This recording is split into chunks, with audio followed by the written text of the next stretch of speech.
When last we left our heroes, they had finally, after session after session after session, cleared the top half of the Sunless Citadel. And now we're going to the Grove level. I figured this would be a nice, fast run and gun. We'd be able to do some awesome things and get out and finish this. And next time we meet, I get to tell you we're done and we're going to wrap it up for the season because the party will have gotten to 6th level and will be ready to do something awesome and have more story building. Nope. Leomund's tiny freaking hut. Again. I'm going to have to punish them for that. My name's Patrick. This is the Campaign Diary.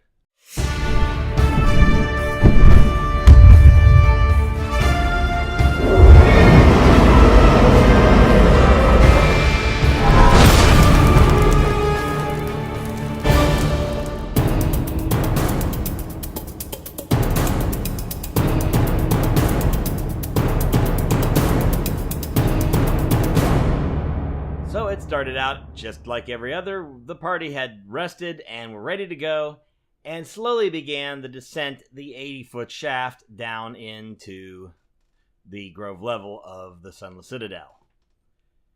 Now, I was kind enough to just say, go ahead and roll. Let's don't roll a 1. Nobody rolled a 1, so nobody fell on their ass. I was hoping for someone to fall on their ass. That would have been funny. Which, of course, would have been roll a d6 and hope you roll really low, because that's how many dice of falling damage you're taking.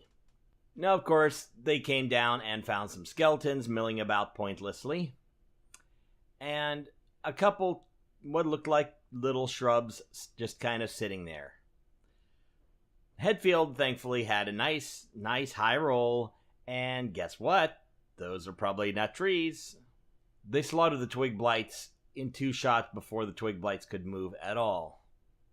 The skeletons, not having seen the twig blights do much other than die, just kind of continued working. They turned around and was like, oh, drag. The party heard some voices coming from the north, so they decided to investigate.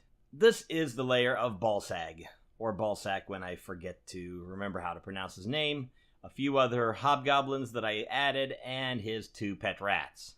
I'm really starting to not like Thunderwave. Hetfield blasts everybody into oblivion, except for the big bad, who's just out of reach of the spell. So, they all die. The big bad comes out, but it's 3 against 1, and party member Greta is now at 5th level, and swinging with 2 attacks. Now, if you understand 5th edition D&D, action economy is really what determines how much ass gets kicked, or how much asses get kicked. They pretty much just beat him down, and I couldn't roll worth a damn to hit anybody. That was quick! They proceed south to the Rift area, which on the map is Area 44. I give them, and before they turn to head north into Area 47, the main laboratory, the laboratory area, I give them every hint in the world to go down to Area 46. I won't spoil because they didn't go through the door that was wedged shut. Wedged! So they miss a little something of importance. So they go to the labs and they start discovering there are goblins in there. They're being sneaky enough that the goblins aren't finding them. Then Aleena and Hetfield decide to combine their abilities. Hetfield's good at sneaking, and Aleena has invisibility. So Hetfield goes invisibly through things, through the rooms of the laboratory. He gets a vial that has some really messed up potion that is supposed to turn twig blights into rats, and doesn't do so exactly. They figure that much out, although they don't have the specifics, except now they do because I just said it in this video, and Lars is the editor, and therefore Hetfield, his character, knows. So they proceed into Area 48. Area 48 is basically some garden, and is tended by a hobgoblin. Hetfield, of course, being invisible, slides easily past the hobgoblin with no repercussions whatsoever. Goes into one of the arboretums, specifically the southwest one. There are 4. There's a north, northwest, southwest, and south. Now the south one has has a few goblins in there. The southwest one has a fire snake. Hetfield manages to sneak around that, but then decides to stab it. Of course, in the couple rounds it takes for him to kill this, he attracts the attention of the hobgoblin, who comes in and decides to fight him. The rest of the party comes in behind her, and, well, they don't last very long.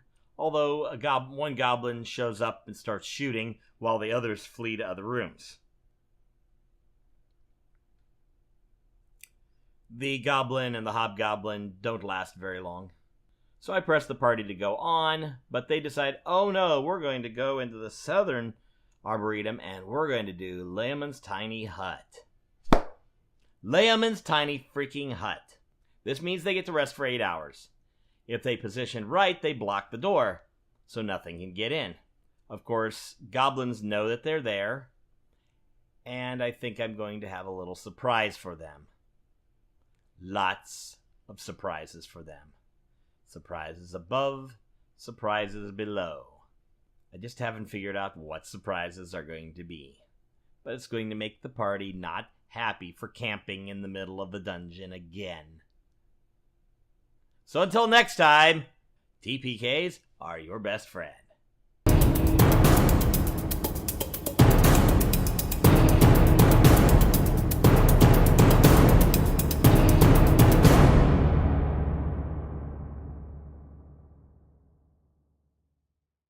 Party go down the hole!